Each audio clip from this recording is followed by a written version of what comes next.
बात पूछूं, आप चलते हैं, दौड़ते हैं, अच्छा एक बात बताओ, दौड़ने में ज्यादा आराम है कि चलने में? चलने में। दौड़ने की अपेक्षा हम लोग चलें तो आराम है, दौड़ने में नहीं, दौड़ने से ज्यादा चलने में आराम है। अच्छा चलने में ज्यादा आराम है कि बैठने में? तो कहेंगे बैठने में ज्यादा आराम। अच्छा एक बात बताओ, बैठने में ज्यादा आराम है कि लेटने में? लेटने में। बड़ा बिल्कुल सही। दौड़ने से ज्यादा आराम बैठने में, बैठने से ज्यादा आराम दौड़ने से ज्यादा आराम चलने में, चलने से ज्यादा आराम बैठने में, बैठने से ज्यादा आराम लेटने में। अच्छा लेटने में ज्यादा आराम है कि सोने में? नींद नहीं आती तो कहते नींद आ जाए बस, तो लेटने से ज्यादा आराम है सोने में। अच्छा एक बात बताना, सोने में ज्यादा आराम है कि मरने में? कहते अरे महाराज ये कहाँ की बात कर रहे हो, ये यहीं तक ठीक है, यहीं है। मैं उस मरने की बात नहीं कह रहा, मैं ये कह रहा हूँ, आपने देखा होगा नदी में जब डूबता है जिंदा आदमी डूबता है, मुर्दा डूबता ही नहीं है।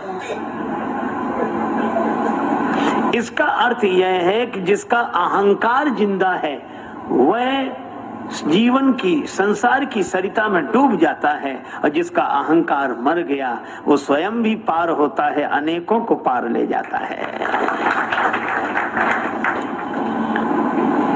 तो जनक जी का अहंकार ज्ञान के कारण ही नहीं रहा था, पर जिस आनंद में मन लीन था उस आनंद से मन हटकर श्री राम जी की ओर आ गया।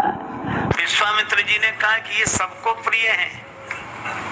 राम जी ने सोचा बड़ी कठिनाई, जहाँ मिल जाए दो ज्ञानी वहाँ सगुण भगवान को बड़ी परेशानी।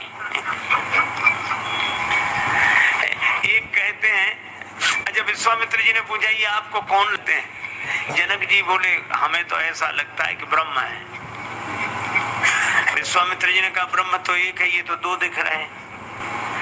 का उभय वेश धर की सोई आवा, दो रूपों में आ गए। अच्छा अच्छा, ब्रह्म इंद्रियों का विषय नहीं है, ये इंद्रियों के विषय दिखाई दे रहे हैं आपको। जनक जी ने कहा जहाँ कहा गया ब्रह्म इंद्रियों का विषय नहीं है, उसका अर्थ यह है कि इंद्रियां उस तक नहीं पहुंच सकती, लेकिन वो चाहे तो वह तो इंद्रियों तक पहुंच सकता है। नयन विषय मोह कहाँ भयो। तब विश्वामित्र जी ने व्यवहारिक परिचय दिया। कब? जब राम जी मुस्कुराए, और राम जी मन ही मन मुस्कुरा रहे। अब यह भी मर्यादा है, अब बड़ों की बातचीत में मुस्कुराना भी तो अच्छा नहीं है, लेकिन राम जी की हंसी रुक ही नहीं रही, तो मन मुस्काए। और राम जी जब मुस्कुराए तो ये मुस्कुराना क्या है? कि ये माया हास बाहु दिगपाला, और भगवान मुस्कुराए तो विश्वामित्र जी बोले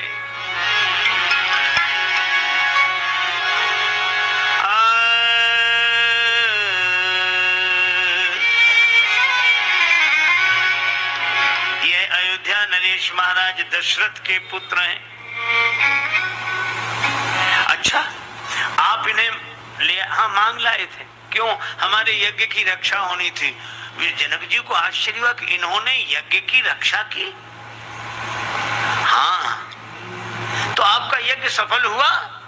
विश्वामित्र जी मुस्कुरा कर बोले राजन आपके यहाँ भी तो यज्ञ है, अनुभव कर लेना। जिनके कारण हमारा यज्ञ पूरा हुआ उनके कारण आपका भी यज्ञ पूरा होगा। यह है श्रीधाम वृंदावन में एक सज्जन नेत्र बंद किए बैठे, बिल्कुल कमर सीधी किए, आंख बंद किए। हमारे ब्रजवासी तो बड़े ब्रज रस रसिक, उधर से निकले संत को बिल्कुल सिद्धासन में कमर सीधी किए हुए, नेत्र बंद किए हुए बैठे देखा। तो एक ब्रजवासी ने कहा बाबा क्या कर रहे हो? तो बाबा ने नेत्र खोलकर देखते नहीं, आत्मचिंतन कर रहे हैं। ब्रजवासी बोला कि बाबा सब जगह आंख मूंदने का फल तो वृंदावन का दर्शन है, तुम वृंदावन में भी आंख मूंदे बैठे हो। हाँ हम चिंतन कर रहे हैं। तो ब्रजवासी ने कहा कि नेत्र बंद किया तो खोलना नहीं, बंद किए ही रहना, और अगर नेत्र खोल दिए तो फिर बंद नहीं कर पाओगे। क्यों?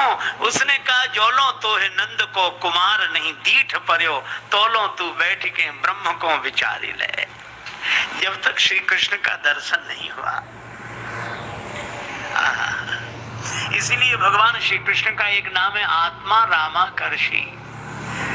आप तो काम पूर्ण काम आत्मा राम महात्माओं के मन को भी अपनी ओर जो खींच ले वे भगवान। बड़े बड़े मुनि भगवान के इस रूप रस माधुरी का पान करते हैं। जनक जी विश्वामित्र जी सहित सब मुनि मंडली को लेकर चले। अब ठहराएं कहाँ? अब जनक जी ज्ञानी और ज्ञानियों का नगर आ गए सगुण भगवान, कहाँ ठहराएं? तब तुलसीदास जी कहते हैं सुंदर सदन सुखद, सुंदर सदन सुखद सब काला, तहाँ बास ले दीन भुवाला, बास ले दीन।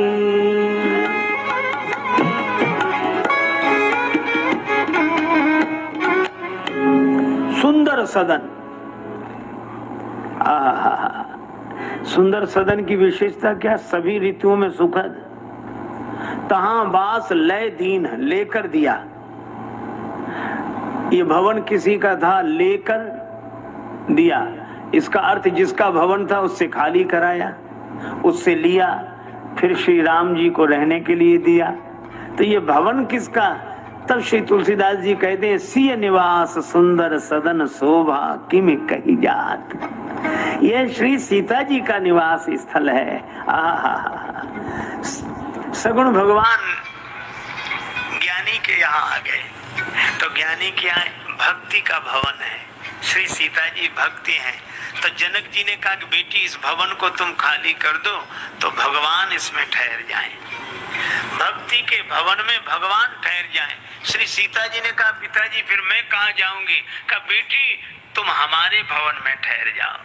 और यही जीवन की सार्थकता है, जब भक्ति के भवन में भगवान ठहर जाएं और भक्ति हमारे मन के भवन में ठहर जाए, यही जीवन की सार्थकता। वहां ठहरा दिया, भगवान ठहर गए। और जहां भगवान ठहर जाए तो सभी भगवान से नाता जोड़ते हैं।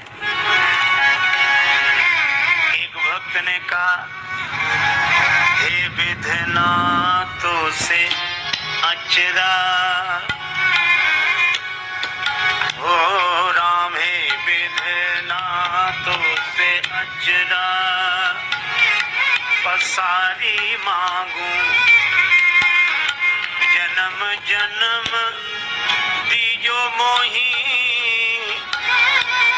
ब्रज बसिबो जन्म जन्म दीजो मोही, ब्रज बसिबो।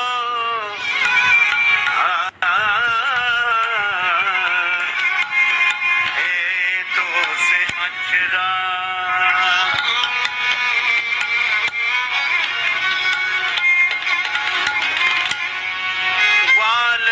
जाति सामीप नंद घर, नंद नंदन संग हिली मिली रही वो, हे विधना तो से अचरा।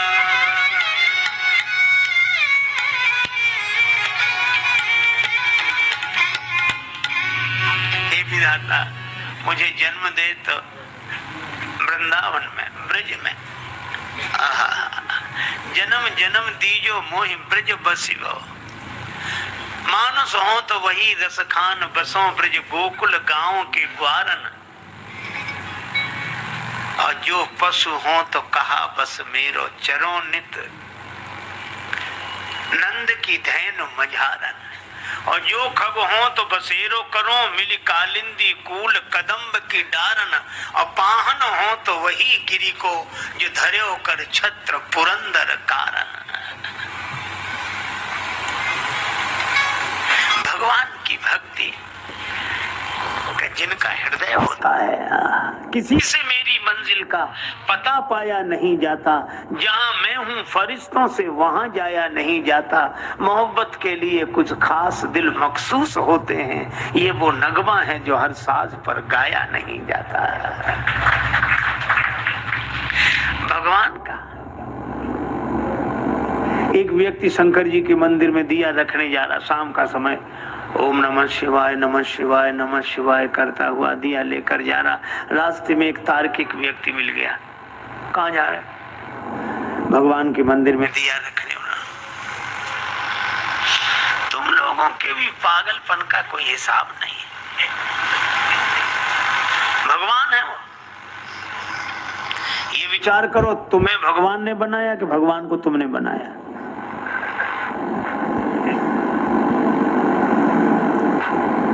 आदमी सोचने लगा कि हम तो भगवान की पूजा के लिए जा रहे, कहां से तर्क करने वाला रास्ते में मिल गया ये। तो उसने कहा कि भैया तुम बताओ क्या करें हम तो मंदिर में दिया रखने जा रहे हैं, पूर्वजों से हमारे सब पितर यही करते आए हैं। तो वो क्या बोला, इतने दिनों से गलती चली आई तो क्या सही मान ली जाएगी? इसका अर्थ तुम भी गलत, तुम्हारी पीढ़ियां भी गलत। उस व्यक्ति ने कहा तो हम क्या करें ये बताओ। वो बोला विचार करो, ये दिए में ज्योति कहां से आई? अब है विचित्र बात की नहीं, अब दिए में ज्योति कहां से आई? उस व्यक्ति ने सोचा कि अगर हम कह दें कि माचिस की तीली से आई, तो ये पूछेगा कि तीली में कहां से आई। इस कहां का तो अंत ही नहीं है। उस व्यक्ति ने बड़ा अच्छा काम किया। जैसे ही उसने पूछा कि दिए में ज्योति कहां से आई, उसने फूंक मार कर दिया ही बुझा दिया। जैसे ही दिया बुझाया तो उस व्यक्ति ने कहा कि तुमने दिया क्यों बुझा दिया? तो यह व्यक्ति बोला कि अब तुम ही बताओ दिए की ज्योति कहां गई।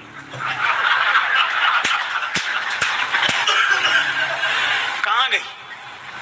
उसने कहा इसका क्या अर्थ? तो इस व्यक्ति ने कहा कि जहां गई वहीं से आई थी। आई थी, हम नहीं बता सकते, गई थी तुम नहीं बता सकते, काहे को बेकार विवाद में पड़ते हैं।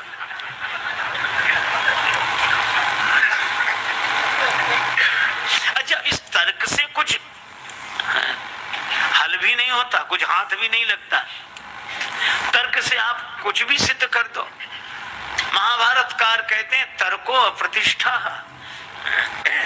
इस तर्क की कोई प्रतिष्ठा नहीं है।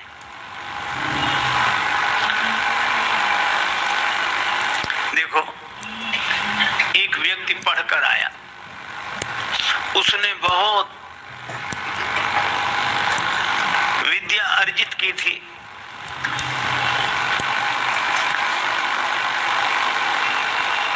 माँ ने कहा कि बेटा तू अभी अभी लौटा है, स्वल्पाहार कर ले, 2 लड्डू खा ले।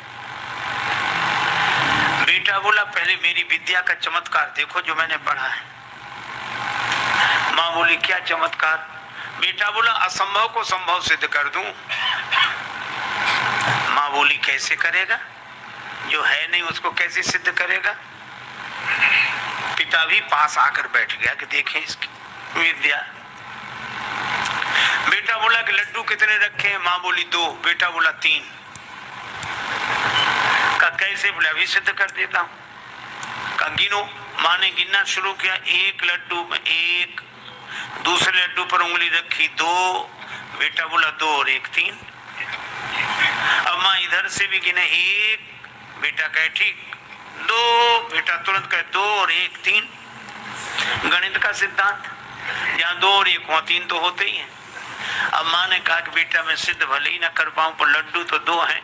बेटा बोला सिद्ध करो तो मानो, लड्डू तो 3 हैं। उसका पिता बैठा था पास में, और पिता भी तो उसी का पिता था।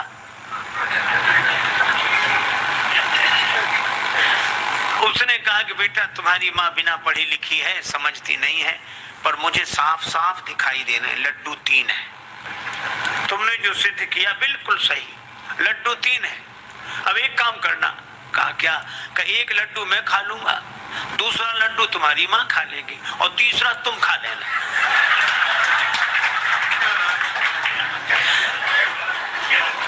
अरे भाई हाथ लगा क्या? इश्क वाले कर गए तय मंजिलें, इश्क वाले कर गए तय मंजिलें, आकिलों के रास्ते दुश्वार थे।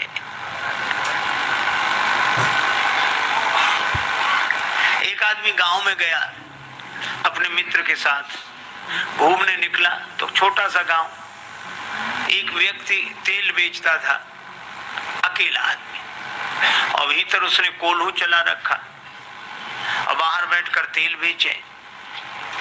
इस व्यक्ति ने देखा कि अकेला आदमी कैसे करता है, तो उसने कहा कि तुम ये बैल को हाँकते नहीं हो और कैसे बिना तुम्हारे चलाए चलता है? तो उस आदमी ने कहा कि बैल को मैं हाँक देता हूं और जब चलने लगता है तो बाहर आके बैठ जाता हूं। तो उसे पता नहीं लगता कि तुम पीछे हो। तेल बेचने वाले ने कहा हमने उसकी आंख पर पट्टी बांध रखी। सो तो ठीक है, लेकिन तुम बाहर बैठे हो, बैल अगर चलना बंद कर दे तो तुम्हें कैसे पता लगेगा? तेल बेचने वाला बोला हमने उसके गले में घंटी बांध रखी, चलना बंद होता घंटी बजनी बंद हो जाती, हम फिर जाके हाँक देते हैं। पर वो तार्किक मानने कोई तैयार नहीं। वो कहने लगा कि नहीं ये भी कोई बात नहीं हुई। कहा क्यों? कहा ऐसा भी तो हो सकता है कि बैल एक ही जगह खड़ा खड़ा गर्दन हिलाता रहे, एक ही जगह खड़ा खड़ा गर्दन हिलाता रहे तो भी तो घंटी बजेगी। तेल बेचने वाला हाथ जोड़ के बोला बाबूजी वह बैल है, आपकी तरह तार्किक नहीं है। ये तर्क वाले एक ही जगह खड़े खड़े गर्दन हिलाते हैं। अरे भाई भगवान की भक्ति का सुख लो, भगवान की भक्ति